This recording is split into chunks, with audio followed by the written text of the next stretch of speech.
All right, good morning, everyone.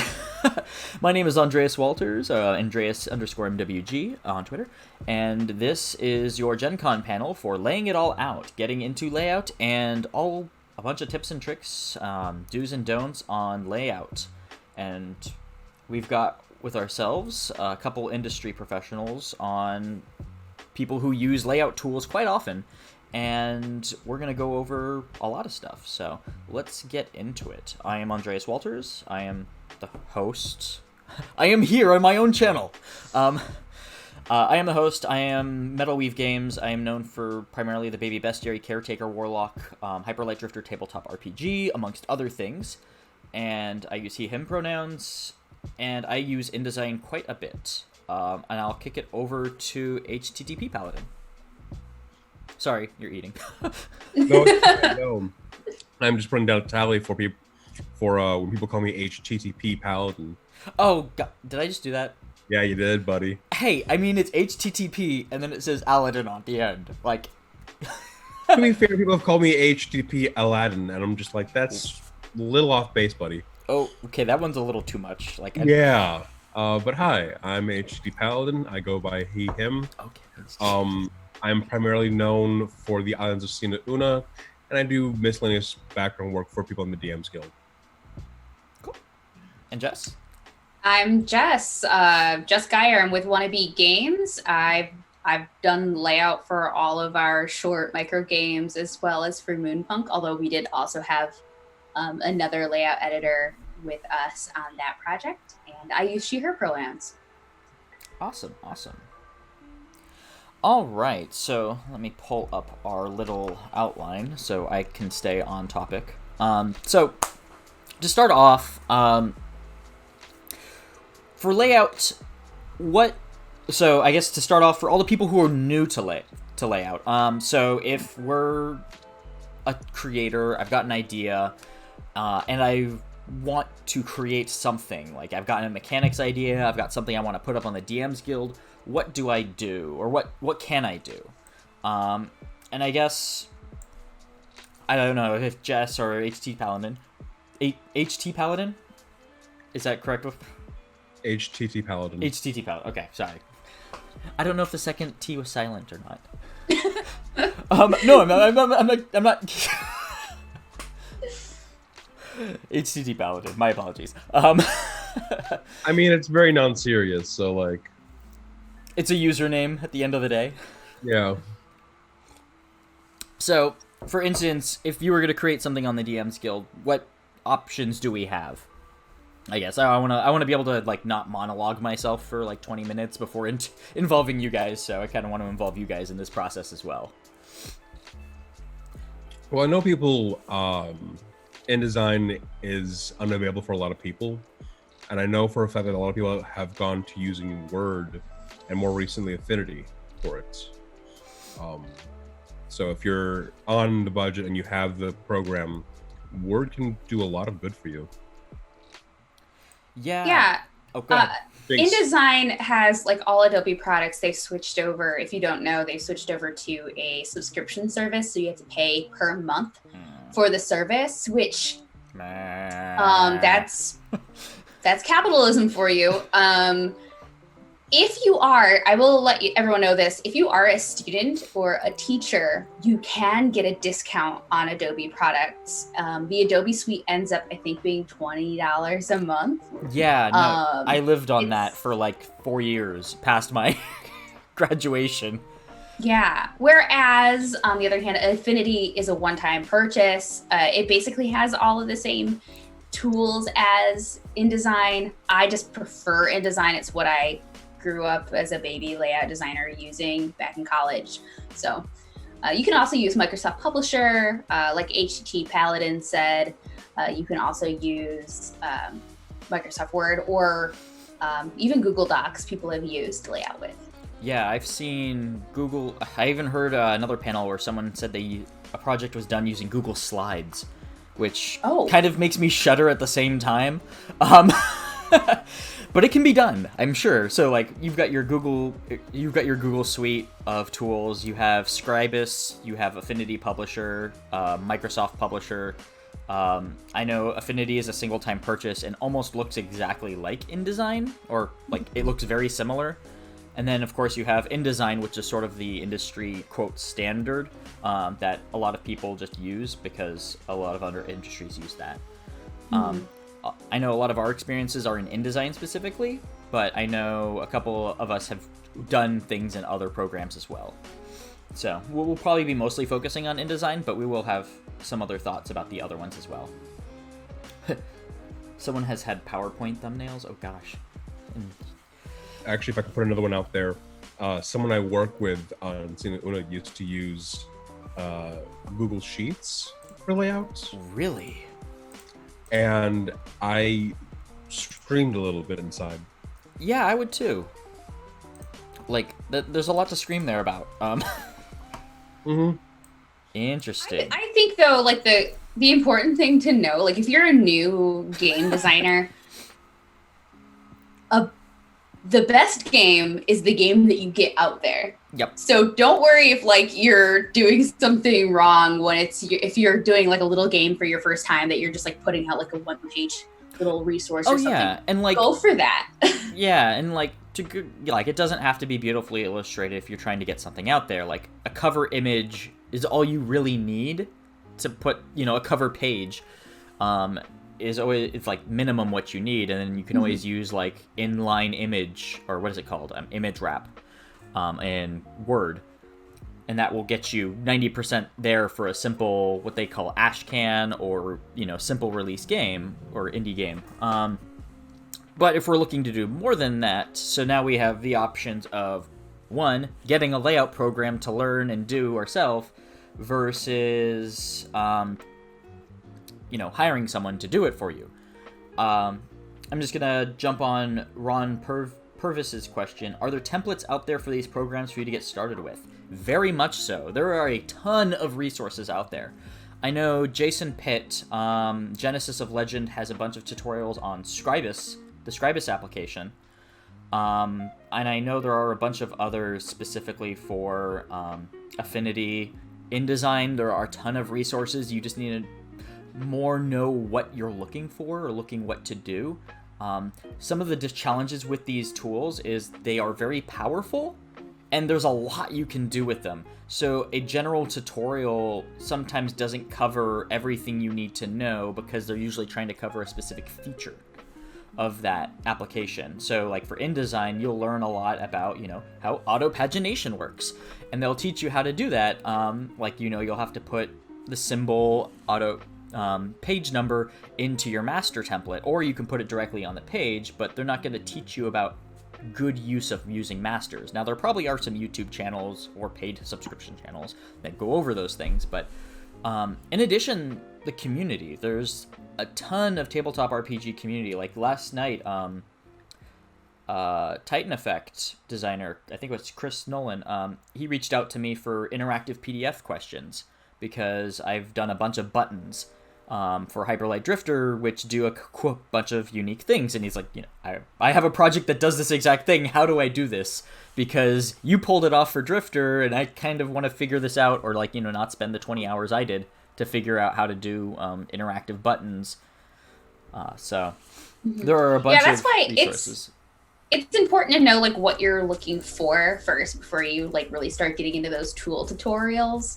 And if it's like anything, if you're trying to learn how to fix a car and you don't know what part of your car is broken, and you try to go on YouTube and find out how do I do this thing, you're going to be completely lost. So it's always good to play around with the interface first and try to learn a few of the tools and know what you're looking to do. Mm-hmm. I think you're going to see my cat pop up here all the time. Oh. This is Napoleon. You're going to want to know what you're trying to achieve and then find the tool to do it, not the other way around. Although I have learned a lot of cool things that I can do via finding cool tools. Specifically the line crop for InDesign for images. Manipulating the line crop tool, or what's it called? The bleed or borders, being able to move that stuff around. Like, you find some things accidentally, like, what does this do? Oh, wait, Yeah. what? Oh, this is cool. Now, how do I get back here? Same with, like, Photoshop, too. Same thing for all that. So, are we going to put up on DMTL or other publishing? So we're going to put this, just to clarify, this panel we are recording, it'll be on YouTube after. It'll be on the Metal Weave Games YouTube channel, as well as the Metal Weave Games website on our Gen Con page. Outside of that, let's get back into it. So yeah, there are a ton of resources out there. A lot of it comes down to asking the right questions, and for tabletop specific, I'm surprised there isn't like a hashtag for layout yet. Yeah. Maybe we'll start that, starting with this panel. Yeah. Maybe I'll call it Laying It All Out, or Layout, or who knows, TTRPG Layout. But there's definitely, like, you can follow me on Twitter. Oh, shoot, I forgot to add your links for our Twitch. Send over your links to me on Discord, and I'll put those into chat multiple times. But for layout, like, if you follow one of us and ping, ping someone that who does layout, because there's a lot of TTRPG layout people that are out there nowadays, especially with the DMs Guild growing. There are more and more people getting involved in layout and graphic design in the industry. And so if you, like, ask questions like, oh, I'm trying to figure out how to do this, like, if you want to start doing a simple grep script, or if you want to get rid of your orphan text, or any other of, like, auto formatting. There's a lot that you can ask the community. I mean, obviously this will probably have to be pulled into a separate channel, and you'll probably have to explain or share what's not working, because it's hard to explain in, like, 250 characters. This doesn't work and why, or I want to do this and how do I do it? So There are also other resources, like their Discord channels. That you can find good resources on. And I mean, I'm just going to quickly plug the Indie Game Designer Network. Oh, the IGDN? Yeah, so the IGDN, if you are a game designer, an indie game designer, check them out at igdnonline.com. It's a good organization of people who will 100% help you out with that. It's go look that up. I'm a member of the organization as well. I've been since 2015, ? And they have a presence at conventions, Gen Con, and most other conventions as well, sort of like an indie game community conglomerate, in a sense. There's a lot of information resource sharing between the members, too, which is really nice. And all these members are very approachable, too. Or usually very approachable. I haven't had an issue. Yeah. Death First Second. I don't know if he wants tea or cake. But are there templates? Yes, there are usually. I don't have templates to show off. But yes, usually how templates work for a design program is they'll pull up so for InDesign, a template will usually pull up a couple spreads or a spread underlayer with guides that will help you lay out your piece, or they'll provide you with your styles, your styles and your master pages. Typically what we do, at least from my own experience, I usually just borrow from another project I made. I'll just, like, clear out the pages, keep the text styles, and just save as and keep moving. So that's my usual approach. So, like, once you've got a project down, I find that I usually continue to build off that project, like that project file sort of sense. I'll save as, keep working. I know when I first started, I didn't do a lot of things. I didn't use text styles. I didn't do a lot of things that I probably should have, that I've learned over the course of years. And with that, when I did do a new project, I would start from scratch, because I was, like, applying all the new things that I've learned, all about, bleed, all about styles, all about page text boxes or text box consistency, image wrapping, all that stuff. For those, I know HTTPaladin does a lot of freelance work. for layout, what sort of things, like, so if, I'm a company, Metal Weave Games, if I need help with layout, which I have actually hired you to do some help with my layout because I have a lot of work, I have a lot of stat books that needed done, and I needed someone to do it for me. So I've hired HTTPaladin to help out with that. What sort of things does a company need to provide a layout artist with to get started or to make you successful? Well, first things first, good payment. I have coffee to buy and rent to make. But second after that is a clear outline of what needs to be done. And there's a personal thing. If you have art that you need in your book, please provide clear, organized art. Please don't give me a folder with 200 unsorted art files that are still named by the artist. What, you don't want Agadulif _1 and Agadulif _2? I don't speak French or German. I've been given a folder with 200 art files. Some were named in French, some were named in German. To know that. Go ahead.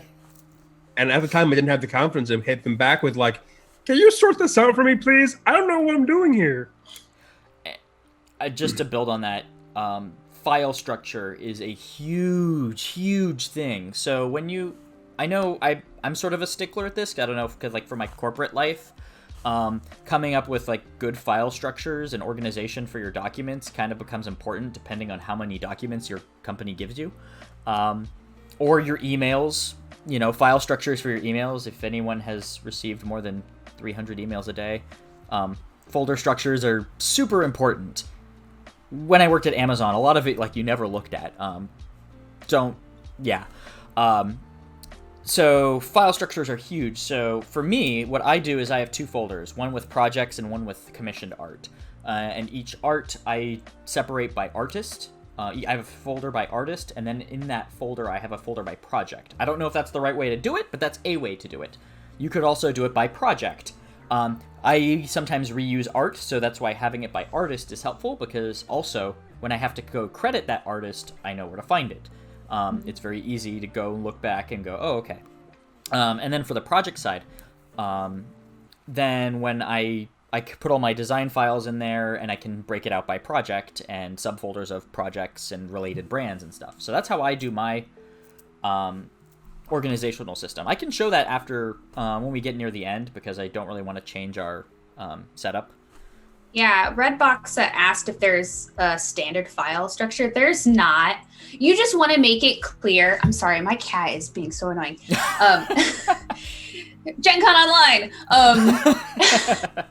So much. As long as you make it clear, like if you have a bunch of art, you probably want to send a file along with that art to your layout editor, saying like, I want this image here. You want it to be super clear. Plus, having a good organizational structure that works for you specifically will help you when you're trying to find that file that you really desperately need, and you don't want to lose files because you have them named whatever you downloaded them from. Yep. They're in your downloads folder, yeah. And yeah. So like for me, like I used to use Google Drive for a long time with my very first project, and I moved to Dropbox, which it's $99 a year for a corporate account, which 1 terabyte, which I still haven't used up yet, which is amazing. But I put everything in there; it's all backed up, and in there. So something like InDesign, what's very interesting is it remembers the mapping that you have to your art files. So for me, I can actually change computers and pull up a document, an InDesign document, and because the file mapping is the same, it's C drive, Dropbox, yada yada yada yada yada yada. Usually goes 3 miles long because of how my folder structure works. But I can go into my work laptop, I can go into my other laptop, and as long as Dropbox is installed, I can pull up InDesign files, everything's linked, everything works fine. That's specifically for InDesign. I don't know how any other application works with that. I think Affinity works very similarly. That's also why in case you guys don't know too, you always want to file place images. Don't just copy paste things in. If you copy paste things in, you're going to have problems down the line. Just trust me on that. Just know you want to file place. I've never thought of that before. Oh my god. Yeah.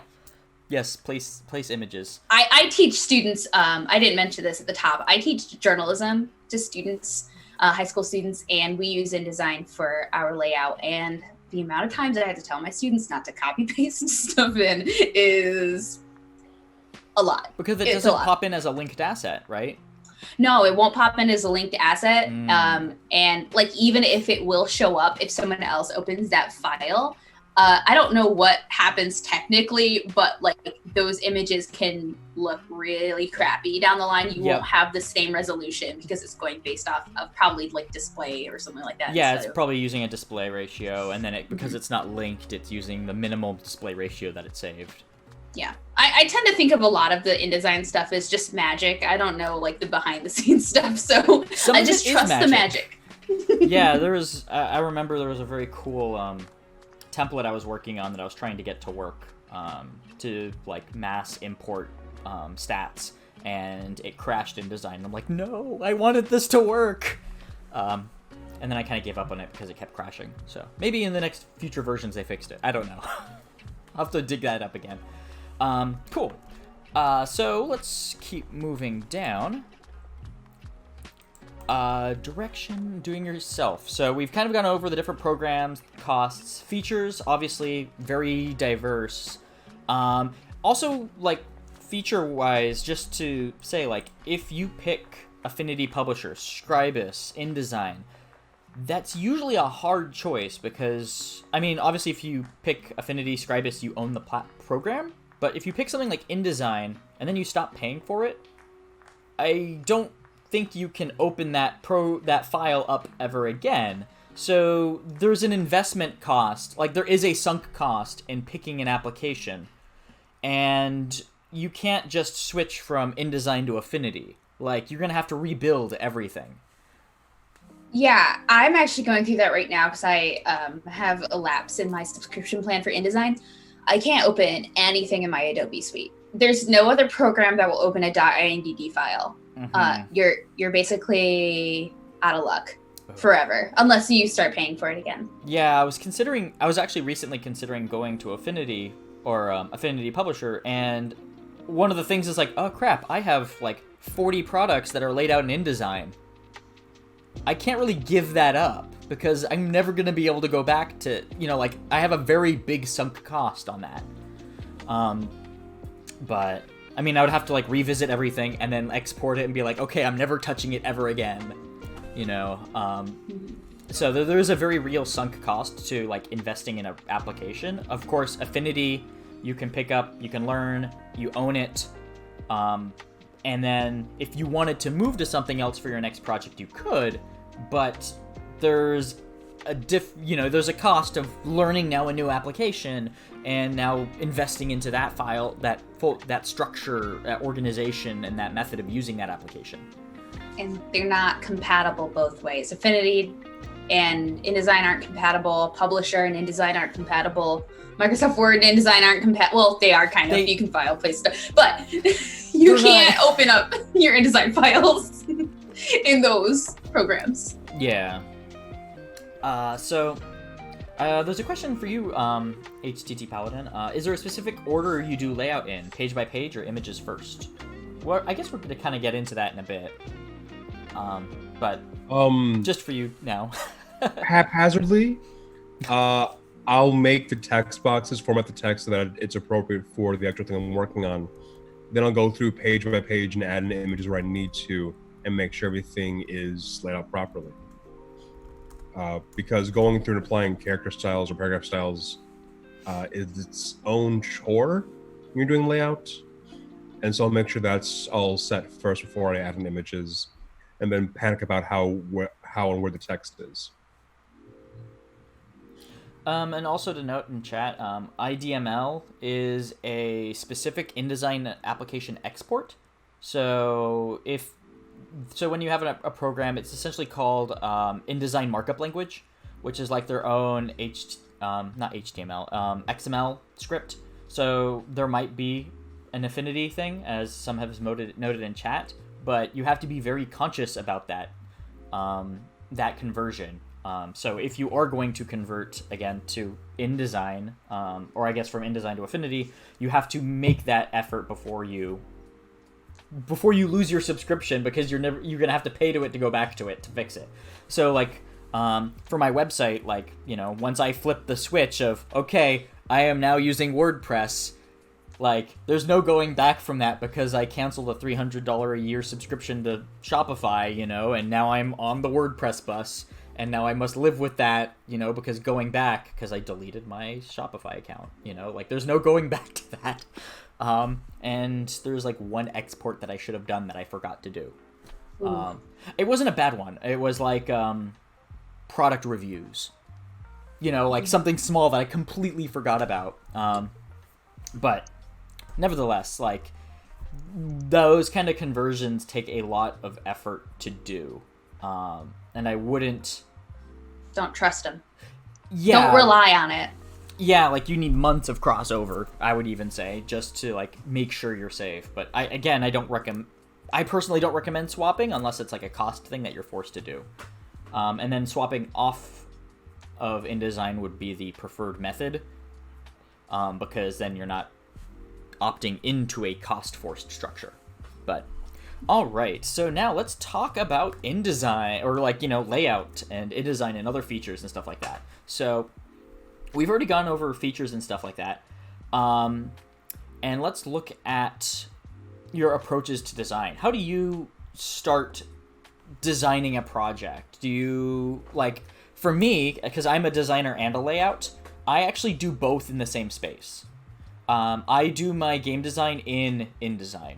I do my writing in InDesign. I started Drifter. I'm amazed HTTPaladin hasn't coughed anything yet by talking about... But, like, for me, I work in InDesign. I'm a visual thinker. I have ADD. I probably have a bunch of other things. But for me, I work most optimally seeing the layout appear as I work, because I want to figure out the visual with the design. And both of those, for me, work hand in hand. And then in addition, I have people who I pay writers. So for me, I'm putting in their text or writing sample text, so I'm figuring out the design as I go. I'm sure most people don't do that, but let's... How do you guys approach layout? Well, I kind of... I always have my stuff written down in, like, Google Docs or something. I don't write inside of InDesign, but I know exactly what you mean, like having to have that visual layout, because it can get really overwhelming for people who are not neurotypical in InDesign when you're just trying to figure out what something is going to look like. Like, it's kind of hard to connect that way. So I like to use the lorem ipsum text filler instead.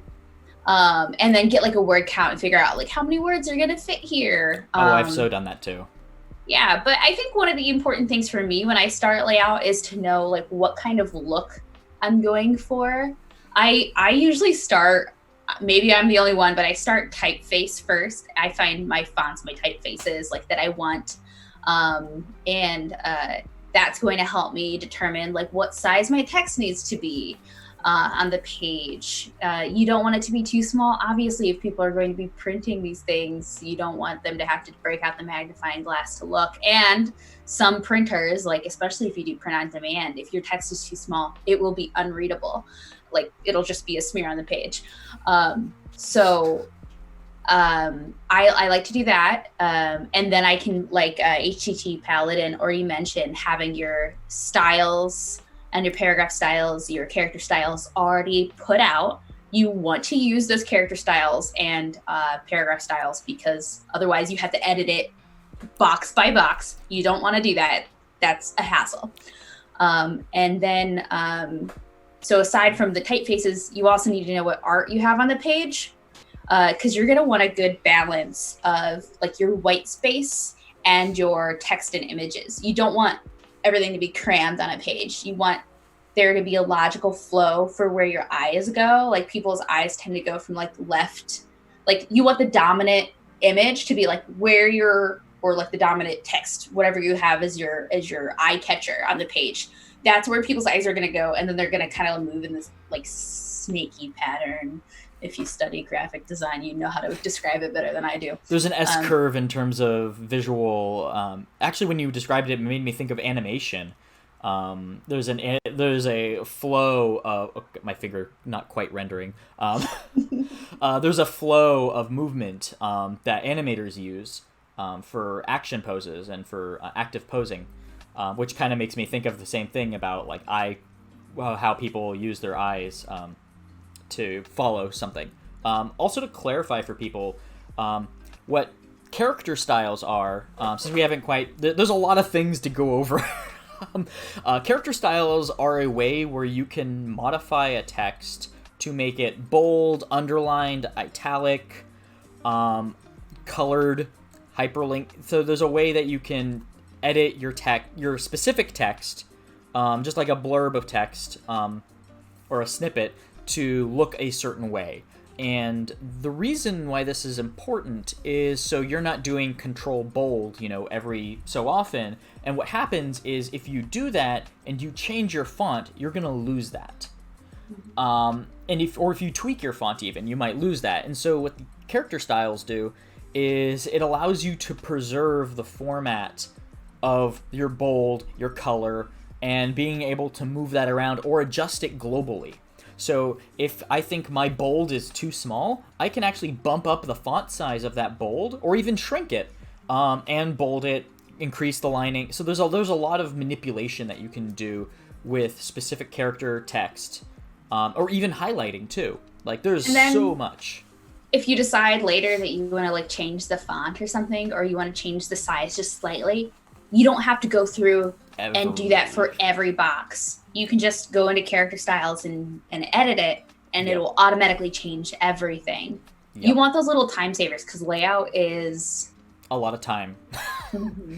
Yeah, and then paragraph styles, the other style, is more global to the entire body of text. So you have as we normally see it, we have like your chapter, your header, your subheader, your subtitle, your text, your text without indent.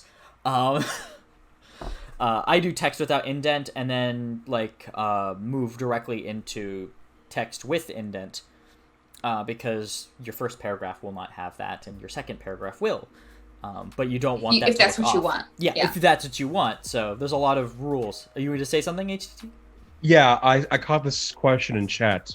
To Zagrosa Jadi, I don't know how to pronounce your name, I'm sorry.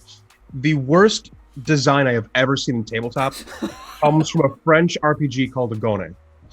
So normally when we have paragraphs... God, no, are you kidding me? That's her.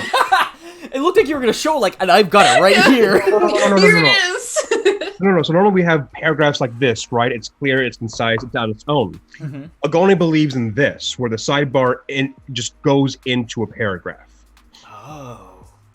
A sidebar down on the side, but a sidebar in the side of a paragraph, much like a cyst or a parasite. That's why I was saying, your balance of white space and text or images is super important. Mm-hmm. Your eyes should be able to figure out what belongs to what on the page. That's one thing that is super important in journalism design too. Have you ever seen those images where they have an image that looks like it's connected to a different article and it makes the article look hilarious? You know what I'm talking about? They'll have the headline and... Oh, like the Twitter spam or Twitter. I have Twitter this ads. picture on my phone where it's on the bottom picture, not related to the article above it, is this man winning this pie contest. It shows him really enjoying this pie. His hands are messy from the blueberry and his mouth is covered in the blueberry. It's all purple and reddish. And above it says, 2 found dead. No. It sounds like a website, how to do your featured images for your website pictures. Oh gosh. Yeah, I mean, if you think of it like Legos, if you think of your page like Legos, you want every Lego itself, its own block, to be one thing. You want that's like your story of this block, and another block needs to look separate. It can't bleed into the other block. It should be mostly what you might call modular. Now you can play around with that, but if you're a new baby designer, I would recommend not playing around with that and just kind of going with some basic squares and rectangles. I think right off the bat, it's like use a quarter page block, use the half page or third page. You know, there's a couple of like standard layouts that you could use that like where you can put an image in or just use text. Especially using like quarter page blocks to like lay things out or move things around. Third page or half page. And just move around with those. I know I sometimes do video games, they call it gray boxing, where you're just placing a box as a placeholder, and eventually you'll fill it with art. I usually fill that with art that I have, or like placeholder art, or some other art that fits, but just so it doesn't look like a box, because then I can think about like wrapping and edges and stuff like that if it really comes into it. One thing that I think is also really important is, what is your medium that you're designing for? I know when I started, I literally did one-page PDFs for Numenera when Numenera first released. That's how I started. And it was like a collaborative, so we had our little header and like the contributors, and then it had like a terrible background and texture overlay that I did, which was like at 40%, which was way too strong, but it kind of worked at the time because we were all learning it, so it was okay. And then, you know, we would have like the mechanics, and I think I extended it from like a 1 page to an 18 by 11 because we were starting to take up more space until I started doing multi-page stuff. But from there, like, understanding what you're designing for, whether it's a digital or are you intending this for print, because when you get to print, you have a lot more to think about in terms of, so when you're doing digital, you have your, you know, you can look at interactive features, you can look at buttons, you can do navigation bars, but then if you're looking at print, navigation bars don't work. So there's a conscious decision on whether your supplement is going to be, you know, 100% digital or 100% print. And you can't really do both. Like, you can make a digital thing good for print, but you're going to have to do some work for it. And in my opinion, setting something up for print is far more difficult and more effort than it is for interactive. At least that's how I see it. So like I will convert a print document into a interactive PDF more than I would turn an interactive PDF into a print.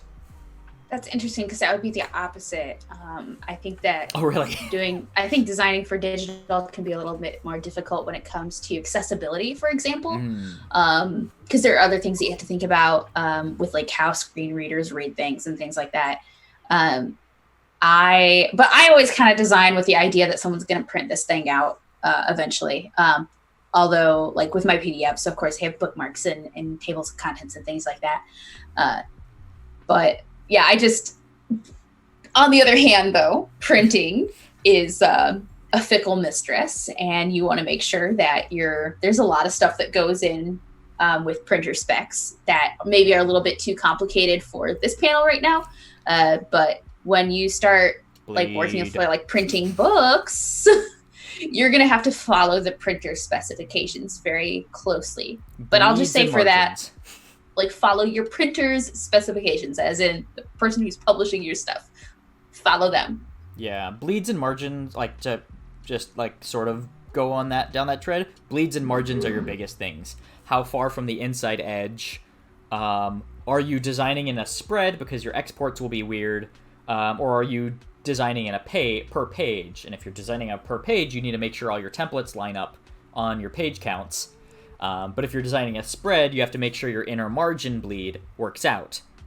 And I'll just leave it at that, because inner margin bleed is a beast. And I'm still trying to find a best way to go about it, especially when you have art that goes over pages. So, in addition, Real quick, I'm gonna close a window real fast. okay, yeah, no worries.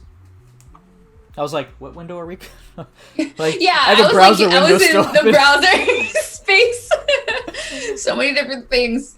Yeah. So, in addition, so like, Oh, another cat. another what? He had a cat on his bed. Oh. So, oh yeah, that's from Sina Una. I think that's. He can explain it more. I think it's the cat that eats the moon. No, I meant like an actual Oh, an actual cat. Oh. on his like. Yeah, I really like that green screen. I'm very jealous. I'll have to get one. Yeah. So another thing is use of other tools for your InDesign. Mm-hmm. Or for the Oh, it's a dog. Sorry, I Oh. was paying attention to what was going on. I'm sorry. Your green screen's a little off. There you go. Perfect. And a back. Yay! All right, so using other tools to assist you in InDesign. I know from me, I'm terrible at Illustrator, and I don't use Illustrator at all because it is magic to me. I poke at it to do like outlines and figure out outlines of images, and that's about as far as I've poked it. Like I've touched the surface of the sun. For me, I use Photoshop quite a bit because I get a lot of art from artists. Sometimes I need to do manipulation, like removing backgrounds. Or moving a white background, to a PN or a JPEG to a PNG. Transparency is always a big thing. Color blending sometimes is a thing. What other things have you guys used? I know I've used Excel to work on tables, or like to help populate my tables. I hate tables in InDesign. Everyone. Tables in general, everywhere. I would just, if you can avoid tables, don't do tables. And if you do it once and copy paste it. That hurts because I'm working right now on a supplement for someone, and it's 80% tables. Oh. Actually, I can beat that. I did one project that was like every page had its own D&D stat block. And D&D stat blocks for 5e can eat me. Is that But actually, my I use them. No, it's not. Trust me. Yeah, I was like, I know I give you a ton of stat blocks, but not tables. No. Something else. But though I actually use a lot of Illustrator for my stuff. Oh yeah. Yeah, I use it for like a lot of character sheet designs that I do, and I use it sometimes to get customized boxes that sometimes show up in my work. Yeah, and to build on that, like, if you are proficient in something, like, use that skill to your advantage. It might not be the best way, but it might be the fastest way for you to get it done. Just because, someone says it's easier to use an InDesign to do a frame and multi-frame, and who knows, there's a lot of crap you could layer and make something interesting, but, like, is it the best way to go about it? Don't know.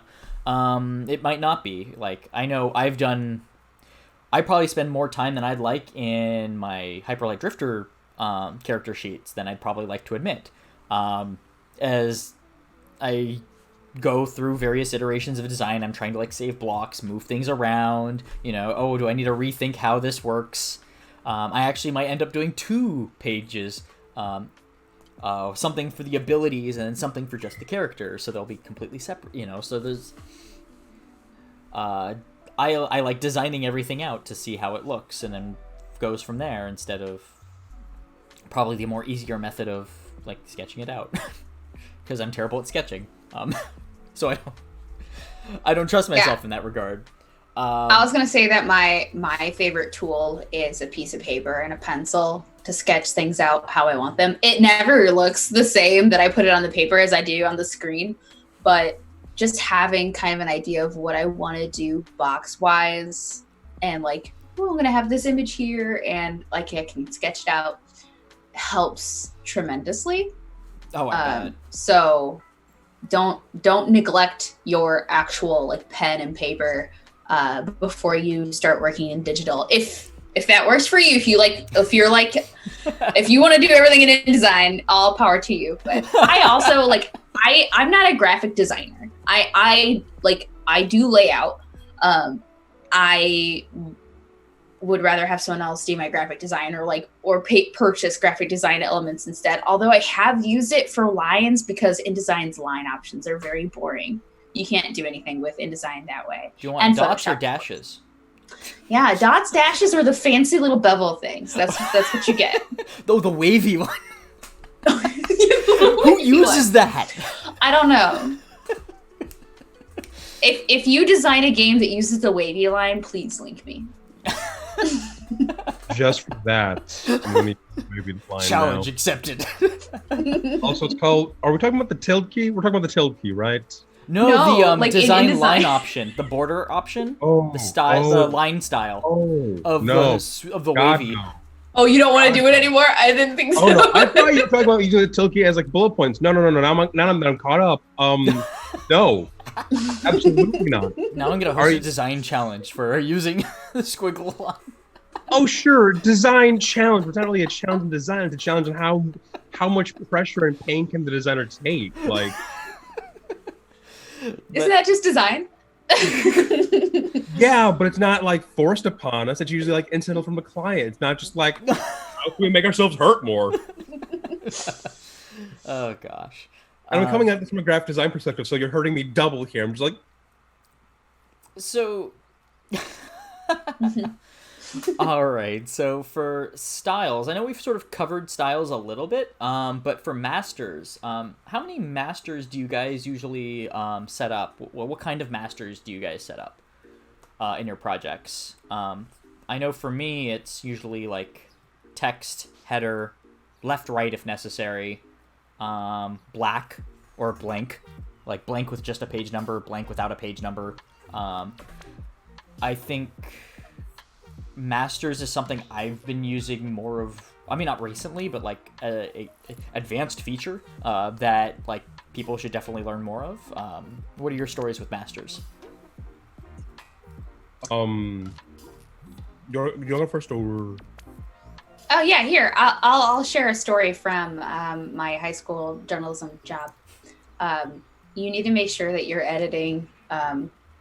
Know when you're editing your master and when you're editing your actual page, because I've had a lot of students edit the master, and then when we go to print, they're like they're putting text in the master. Yeah, so that same text is on every single page. So a master will apply whatever you have on the master to every page that you apply that master to. I use it for page counts, like for like your page numbers. I didn't really use it a lot for Moonpunk. I used it a little bit for Moonpunk when it came to our all the playbooks, because the playbooks were laid out the same way pretty much. So anything that I want like consistent style with, I could have the master for. But because we did like kind of this zine style, a lot of the elements were different. We wanted it to look like a lot of different people were like adding things, like it was like a document that you could put together. So we didn't use masters all that much, but for journalism, I use them all the time, because you have to have like, you need the flag element at the top.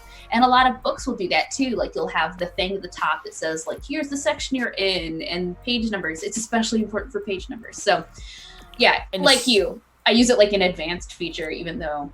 And especially when you're using textured backgrounds, like highly recommend. So there's two sort of, just to cover, masters are above your pages. So in InDesign, when you have your page panel open, you'll have a little tiny section that says masters, and you can drag that down to see more or add more. And then you have to assign masters to pages.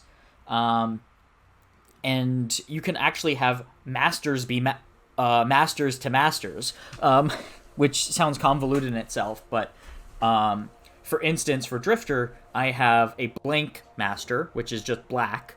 And then I have the page number master, which I've switched now from spread to individual page. So now I have to have an even and odd master, which has been an interesting challenge.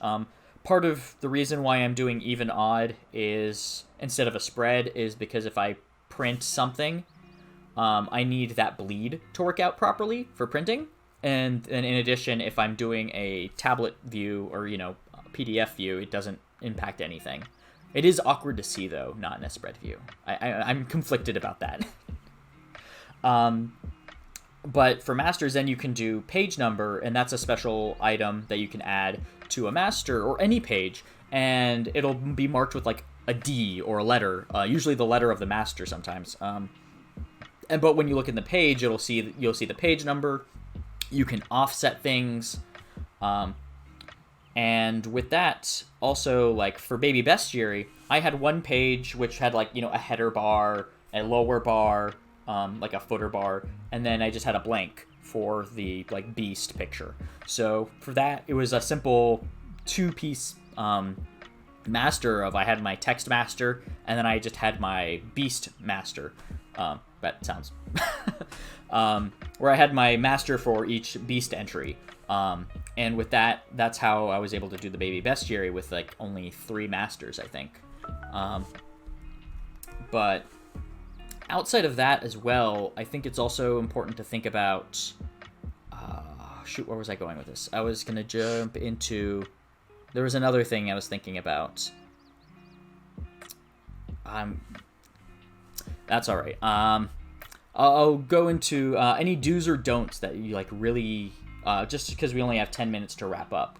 Do's or don'ts that you've learned along the way. Don't fix orphans and widows by just making a new line entry. Ugh. Yes. I now use a grep style in order to fix orphans that show up in my text. But before, when I was learning, I would just press enter. I did too. Don't worry. Oh, yeah. No, it's why I'm saying a calm, soothing voice. So that you know, everyone here knows that it's okay as long as you learn. Yep. And grep style, for those who don't know, it's a little snippet of code you can add to a paragraph style. And there are a bunch, like if you Google grep style orphans, you'll find a bunch of example code that you can learn. grep. It's a sort of like coding function of InDesign that you can apply a script to text. And what HTTPaladin's talking about is there is an orphan is when you have a full text or full paragraph and then you have one word and a period because it didn't fit. And so there's a script that you can do that says if there is one word or if there is 7 characters or something, bump the next 2 words or something like that. And there's a bunch of different ways of doing it that you can, work to your heart's content, to whatever you think works for you, whatever fits right. Typically, I think it's like a 10-character grep bump is what I see a lot do. Obviously, there's a bunch of different ways of doing it, but grep orphans is a very nice way to clean up text. I think kind of along that line, one of the big do's is to learn your shortcuts. You don't want to have to waste a bunch of time going into edit, copy, edit, paste. You would never do that. Control-C, Control-V. You want to learn your other keyboard shortcuts for whatever program you're using. When I do audio editing, my audio editing time went from like hours to a very short amount of time because I learned all of my shortcuts. And I believe that in all of the Adobe features, and this probably exists in most of your programs, that you can edit your own keyboard shortcuts in too. So if you want to make like Shift D, like to place an image, or Control D, I actually think is to place an image, do that instead of having to click everywhere. It's gonna save you time, and learn shortcuts like the orphan thing. A lot of that's gonna have to be experimentation for you. I didn't go to school for layout design. Like I've learned everything as I've gone, so that's a really big deal. Another big deal is to attend things like this to get more tips. I learned so many tips going to the journalism conference for high school journalism students, because, journalism students have a short amount of time to get a paper out. They're going to have a bunch of tricks. And then there are Gen Z kids who know like so much cool stuff that I had no idea about. Plus their teachers who are experts in this kind of stuff too. So if you can go to other conferences that are for things like that, that's very helpful. And look for high school journalism layout design resources online, because that is one really good place where you can learn a lot of this stuff. Kids do like YouTube tutorials, teachers do YouTube tutorials. All of that is very helpful. So seek out resources. Oh yeah, and talk to other designers too. Like sharing notes is like huge. I know like for a while, probably last year when I was sharing, or no, a couple months ago, when I'm sharing stuff about stuff. When I'm sharing like the interactive PDF stuff I'm doing with Drifter, like a lot of people are interested in that because like I'm making a flip over hex grid in interactive PDF. And, you know, how I did that, or how my interactive character sheets, how I can click on and off buttons and make different things hide and disappear, or filling in using JavaScript in for interactive PDFs. I'm terrible at JavaScript, but I have a cool thing where you type in a number and, you know, the stat bars change. Sorry not to cut you off, but there's a question in chat that I want to Oh yeah, go ahead. To Red Box Set. Yes, all these programs are just hammers. What matters most is having the skill set to use a hammer. I started learning graphic design in October 2018 and proper layout a little over a year ago. But all the stuff that I've learned so far, I can take over to any program because I went through and learned how to do layout. I learned typography, I learned graphic design. And as long as your base skill set is good, you can use any program to make a product that's good. InDesign has bells and whistles, but people make some beautiful stuff that I'm inevitably like super envious of in Word because they have the skill set to make Word look beautiful. You just need to work on the skill set. That's all you ever really need. Yep. Some of the best resources I've found have been YouTube tutorials on just basic art design. Like had nothing to do with layout, but just like learning about color palettes and stuff from regular graphic design. Like look at what advertisers are doing and open up books and look at other TTRPG books that you do like the design of. There's not a secret formula. What you like is the aesthetic that you like. Yeah, there are some major don'ts, like what HTTPaladin said about like what he showed you on the notebook with the sidebar paragraph. Don't do stuff like that. Don't make a whole wall of text. Don't put an image that's super dark and busy beneath some text that you want to read. You want to make sure that all of your elements are like that. But most of it is like what looks good and what looks good to other people. Don't just do your own thing. Share your work. That's one reason why I keep sharing, like, you know, stuff I'm doing with Drifter too, like, or just InDesign stuff in general, because like one is like, what do people think about like this background? Is it too much? Is it too little? Do I need to make it stronger? Do I need to change, you know, the transparency? Do I need to, you know, there's so many little things that, you know, someone might see like, oh, this looks way too strong, you know, like, or like your color choice, like I can't read that.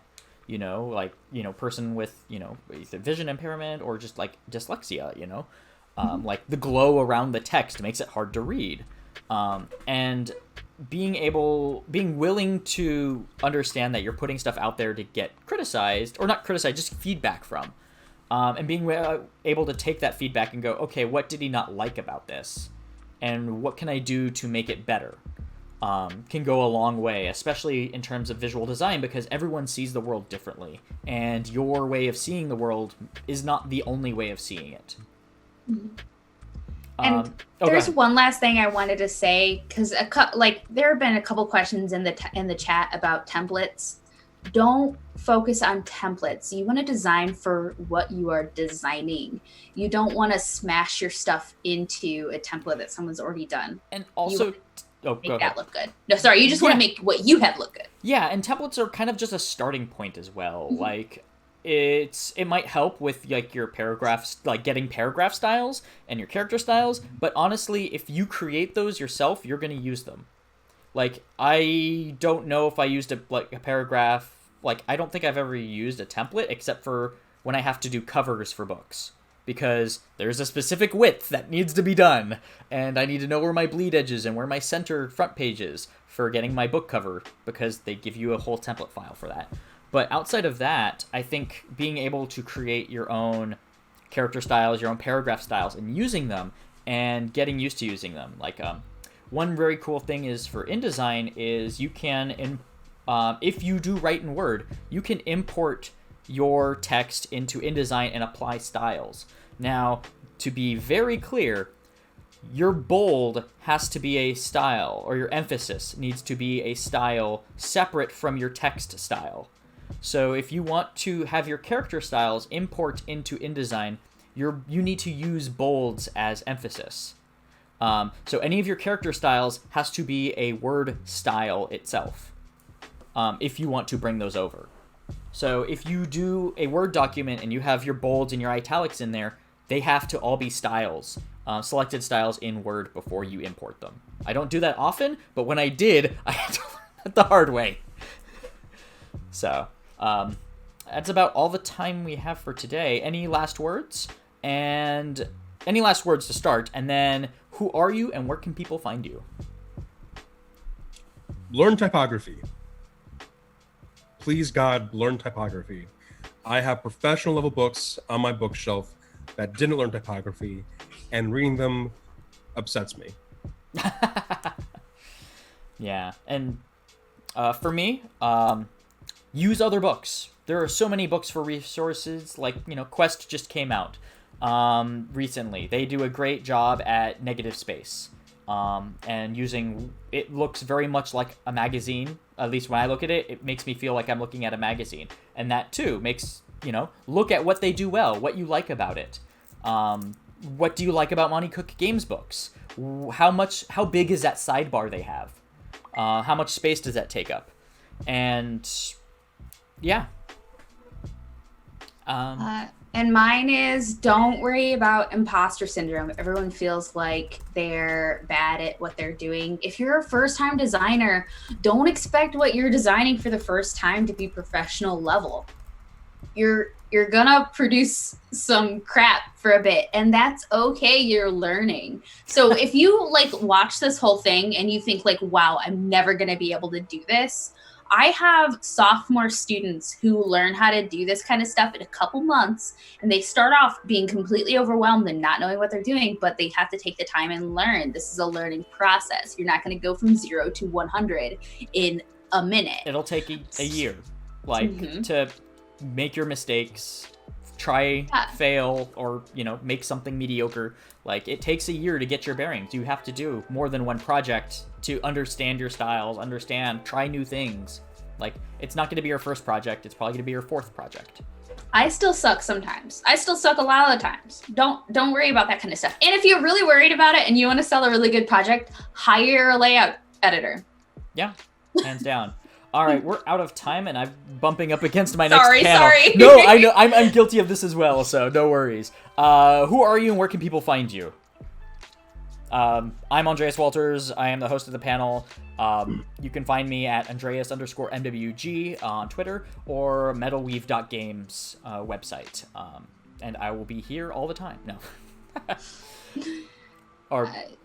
I'm Jess Geyer. You can find me at Joska on Twitter. That's JAWSKA. I am one half of Wannabe Games, and you can check us out at DriveThruRPG or at wannabegames.com. I'm HTTPaladin. You can find me online at HTTPaladin on Twitter, and don't check my Instagram. That's hilarious.